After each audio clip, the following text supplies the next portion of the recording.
How to apply for Medicaid in Texas, easy explained. Applying for Medicaid in Texas sounds harder than it really is. Most delays do not happen because the form is impossible. They happen because people start in the wrong place, miss a document request, or do not realize there is one shortcut that can save a lot of time, and that shortcut matters more than most applicants think. Who Medicaid in Texas is generally for. Texas Health and Human Services says Medicaid and CHIP provide health coverage for low-income children, families, seniors, and people with disabilities. That means the answer is not the same for everyone. Some people apply as parents or caregivers, some because of pregnancy or a child's coverage, and others through programs for older adults or people with disability. Here is the first important distinction. If you already receive SSI, which is Supplemental Security Income, Texas says you are automatically eligible for Medicaid and usually do not need a separate Medicaid application through Texas Health and Human Services. That is the shortcut many people only discover after wasting time. How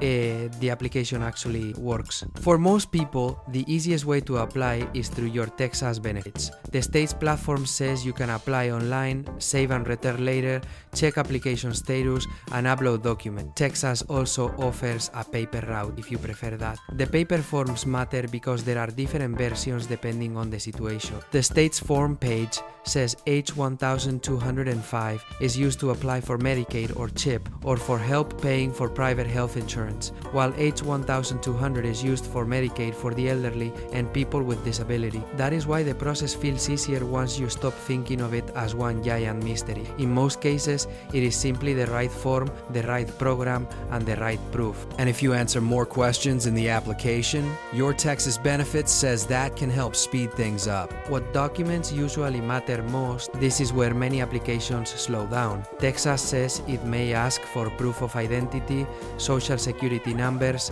citizenship or immigration status, Texas residence, and income. Depending on the case, it may also ask for proof of pregnancy, current health insurance, bank accounts, or other household details. The good news is that Texas explains what to do next. Proof. Its benefits guidance says you can upload documents to your Texas benefits account, take them to a local benefits office, or send them by mail or fax. So the real mistake is not missing one document forever. It is waiting too long after Texas asks for it. What happens after you submit? Texas says the Medicaid application process is generally completed within 45 days, although it can take up to 90 days if a disability determination is required. If you are approved, Texas says you receive Your Texas Benefits Medicaid card, and after approval, you may need to choose a health plan depending on your program and where you. That is also why silence is risky. If Texas needs more information and you do not respond, the delay is no longer about the application being hard,